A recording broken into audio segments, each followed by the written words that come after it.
امید کرتے ہیں آپ خیریت سے ہوں گے۔ تو آج ہم نام کلاس میں حقوق العباد، جس میں ہم سایوں کے حقوق، اس کی ایکسرسائز کا ہم بخوبی مطالعہ کریں گے۔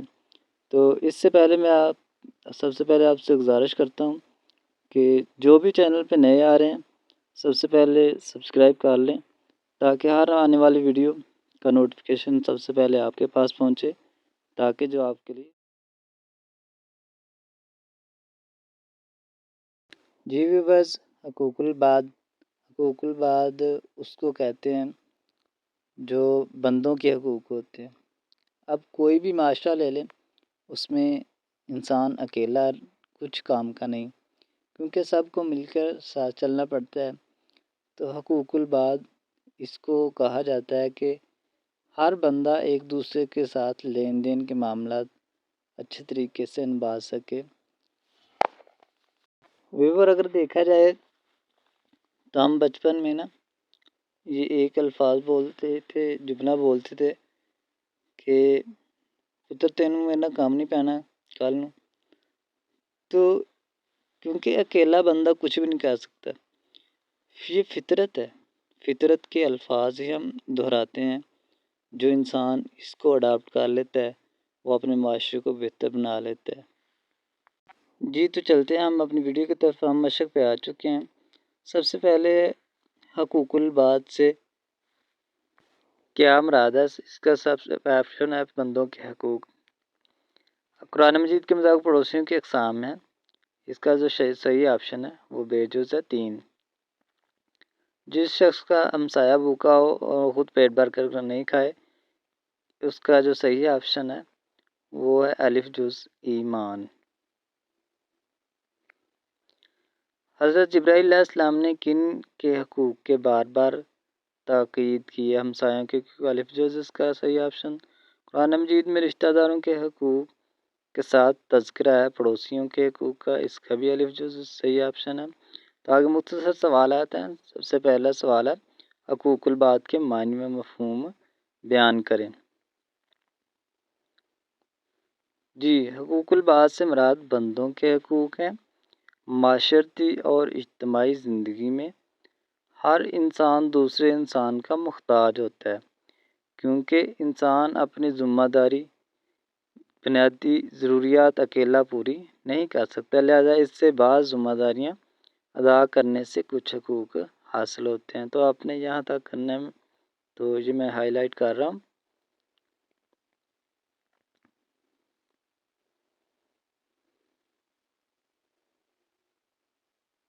جی ویورز، جتنا یہ ہائی لائٹ ہو چکا ہے آپ نے اتنا ہی کرنا ہے۔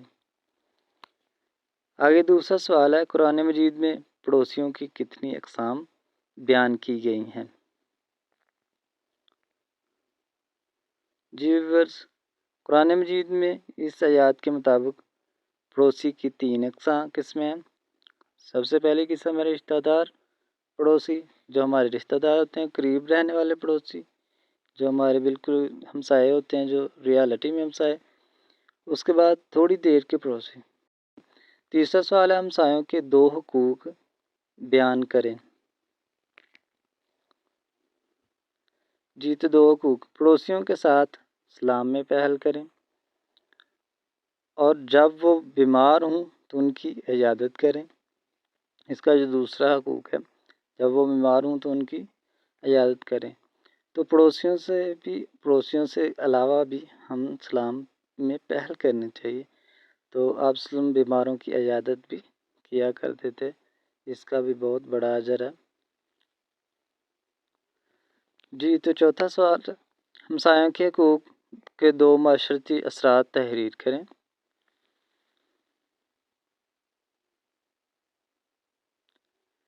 جی ویورز، اس کے 2 معاشرتی اثرات، معاشرے میں جانساری کے جذبات پیدا ہوتے ہیں، پہلا، اور لوگ ایک دوسرے کے دکھ درد بانٹتے ہیں، خوشی اور غم میں شریک ہوتے ہیں۔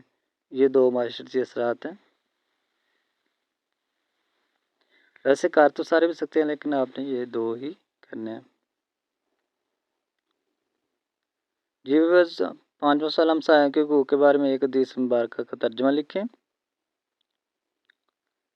ویورز، نبی کریم صلی اللہ علیہ وسلم نے ہمسایوں کے حقوق کی ادائیگی کے ایمان کا حصہ قرار دیتے ہوئے 3 دفعہ ارشاد فرمایا، اللہ کی قسم وہ ایمان والا نہیں۔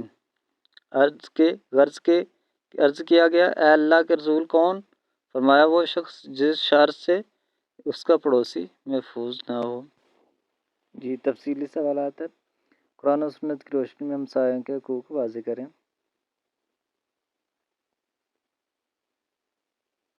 جی ویورز، ہمسایوں کے حقوق کی اہمیت قرآن و سنت کی روشنی میں بیان کرنی ہے تو آپ اس کی ہیڈنگ بھی دے سکتے ہیں۔ اس کے بعد آپ اس کی پڑوسیوں کے اقسام بیان کریں، یہ بھی ہیڈنگ دے سکتے ہیں۔ اس کے بعد حدیث کے حوالے سے تو آپ کو یہ اس میں 3 حدیث مل سکتی ہیں۔